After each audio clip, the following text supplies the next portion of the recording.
in Fort Worth, Texas today, in the Stockyards, and this is the cattle drive. They do this twice a day.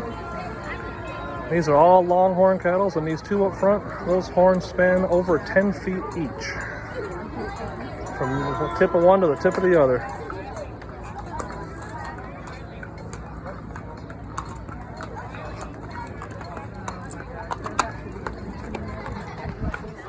That was the trail boss way up front. All these other folks are called drovers. Jeez, look at the horns on these creatures.